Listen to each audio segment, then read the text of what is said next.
Grand Angle, direction Jérusalem, où il y a quelques jours, le tombeau de Jésus-Christ au Saint-Sépulcre a été réouvert aux pèlerins. Dans le même temps, une dizaine d'objets datant de la même époque ont été découverts, des ustensiles du quotidien dont les historiens souhaitent se servir pour avoir un meilleur aperçu de la vie au 1er siècle. Andrea Benisti. Exposés en évidence sur la table, des dizaines d'objets découverts à Jérusalem et en Galilée. Parmi eux des vases ossuaires avec des inscriptions hébraïques, ustensiles de cuisine, bijoux, restes de pressoirs à vin et des clous ayant servi à des crucifixions. Ces objets datent tous du 1er siècle, l'époque de Jésus-Christ. L'autorité israélienne des Antiquités les a récemment présentés et espère en apprendre davantage sur le mode de vie de l'époque. Aujourd'hui, nous pouvons avoir un aperçu clair de la vie quotidienne pendant cette période, depuis la naissance d'une personne, tout au long de sa vie, ses habitudes alimentaires, ses déplacements, jusqu'au jour de sa mort et même de son enterrement. Sur les ossuaires, des noms permettant de faire le lien avec ceux qui ont laissé une marque dans l'histoire.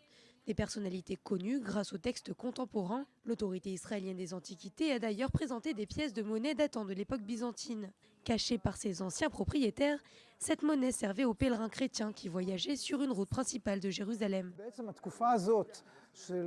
En fait, cette période, le 1er siècle, est l'une des périodes les plus documentées de l'archéologie d'Israël. Nous pouvons avoir un aperçu clair et précis de la vie de Jésus et de la vie des Juifs de la terre d'Israël, et de la vie quotidienne pendant cette période. Dans ces longs couloirs, l'autorité conserve plus d'1 million d'objets découverts dans près de 300 sites différents et reçoit près de 40 000 nouvelles pièces chaque année. Et l'autorité des Antiquités israéliennes s'est aussi lancée dans un autre projet qui a abouti dans la mer de Haïfa à la mise à l'eau d'une réplique de bateau. Le navire original qui a coulé il y a 2500 ans, son épave parfaitement conservée a été retrouvée dans les années 80. Et c'est à partir de cette carcasse que l'autorité des Antiquités israéliennes et l'université de Haïfa ont construit la réplique. Andrea Benisti, bonjour. Quelle est la particularité de ce bateau original ? Alors le bateau original, c'est un bateau antique qui s'est échoué sur le rivage de l'actuel Israël à l'époque persique. Alors l'épave a été retrouvée au large de Haïfa. C'était à l'origine un bateau de commerce qui a été chargé de transporter du schiste en provenance de Chypre. Mais à cause d'une erreur de navigation, le bateau s'est échoué et a coulé. Il a été pendant des années enveloppé dans une épaisse couche de limon qui est un petit peu une substance entre l'argile et le sable et qui a permis la conservation partiellement totale de l'épave. L'archéologue Avner Hillman, qui a d'ailleurs participé au projet de construction de la réplique, n'a pas caché son enthousiasme tout au long du projet qui a coûté tout de même 500 000 €. Écoutez. Ici, l'autorité des Antiquités israéliennes a vraiment donné la priorité à la recherche et au budget, en comprenant qu'ici nous travaillons avec quelque chose de grand. Ce n'est pas évident et en effet, je regarde ce navire avec une grande excitation aujourd'hui. Je dois me pincer 2 fois. Tout d'abord, je ne crois pas que nous avons fini le projet et, plus que cela, je ne crois pas que nous le voyons en train de naviguer. Alors en plus de 2000 ans, les techniques de construction de bateaux ont beaucoup évolué, vous vous en doutez. Alors qu'ont appris les chercheurs, Andrea Benisti, par la mise à l'eau de cette réplique ? Eh bien, les chercheurs ont compris que ce bateau était complètement construit à l'inverse des modèles de construction de navires qu'on a aujourd'hui.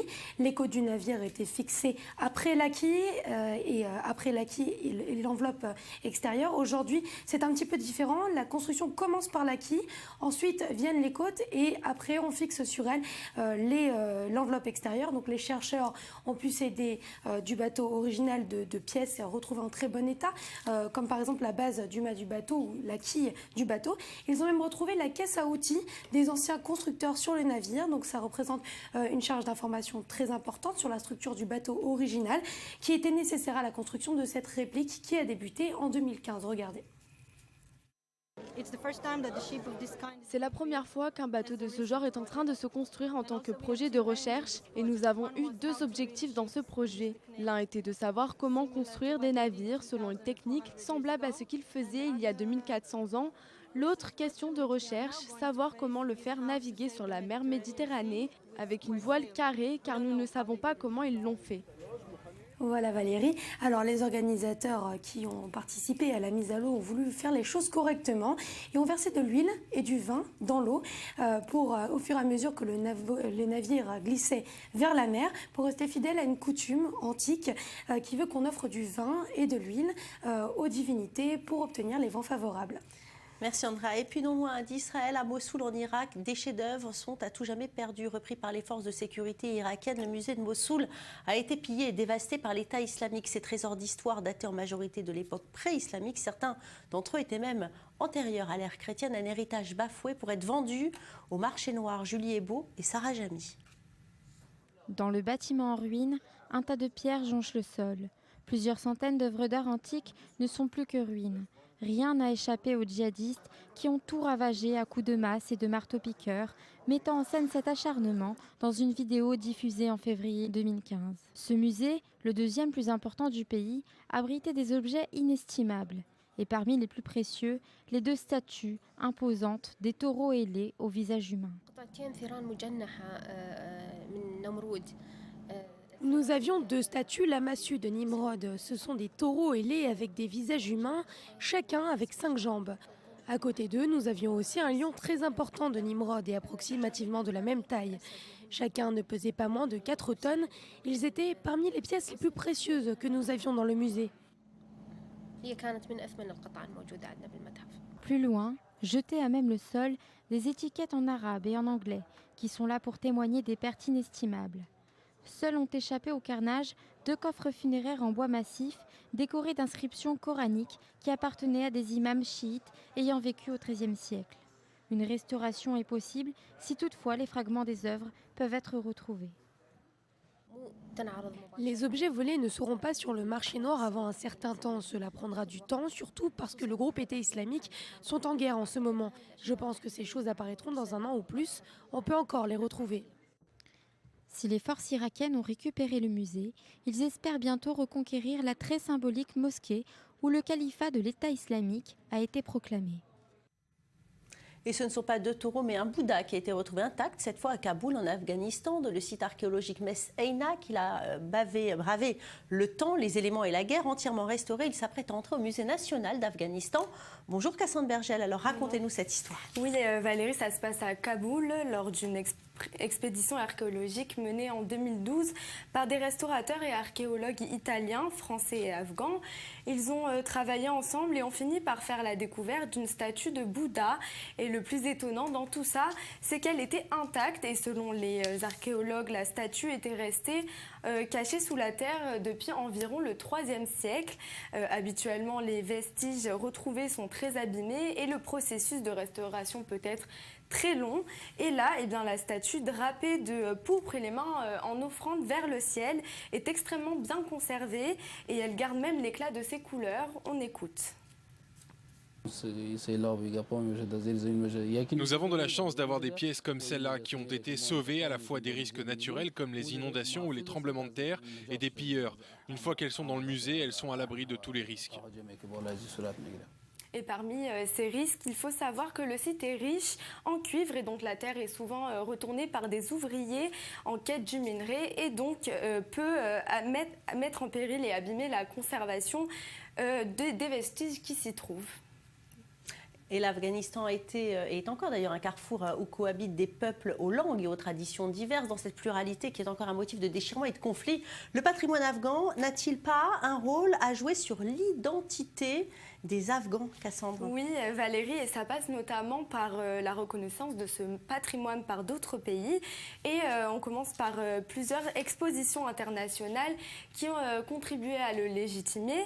Et par exemple, une exposition sous le nom de Afghanistan, une histoire millénaire, s'était déroulée à Barcelone, Paris ou encore Tokyo en 2001, à partir des collections occidentales d'Afghanistan. Et le pays lui-même avait marqué son retour sur la scène culturelle internationale en 2006 avec une présentation de ses propres collections cachées pendant les années sombres.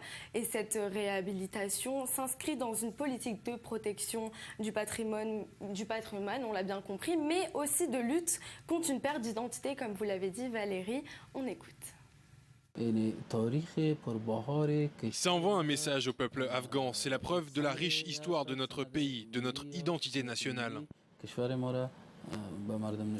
Et dans le musée national, une vaste salle est dédiée aux trésors trouvés lors des précédentes fouilles du site Mess-Aynak. La statue Bouddha sera mise en vitrine sous peu dans ce musée qui aspire lui aussi à la renaissance d'un patrimoine après avoir été pillé, dévasté puis restauré. Un tiers de la collection originale y subsiste aujourd'hui. Et en Thaïlande, les statues ont une valeur symbolique spécifique. Elles ont pour vocation de marquer une époque de l'histoire, en particulier le règne des rois. Alors pour rendre hommage au roi Bhumibol, décédé en octobre dernier, les sculpteurs thaïlandais s'affairent pour que leur œuvre accompagne le souverain jusqu'au ciel, selon leurs croyances ancestrales. Sarah Jamy. Ils creusent, ils sculptent, caressent l'argile et lui donnent forme. Ils ne sont pas moins de 50 artistes à s'activer dans cet atelier situé en périphérie de Bangkok, la capitale. Leur tâche, réalisée avant fin octobre 2017, la centaine de statues censées orner l'édifice funéraire conçu pour la crémation de Bhumibol, défunt monarque thaïlandais.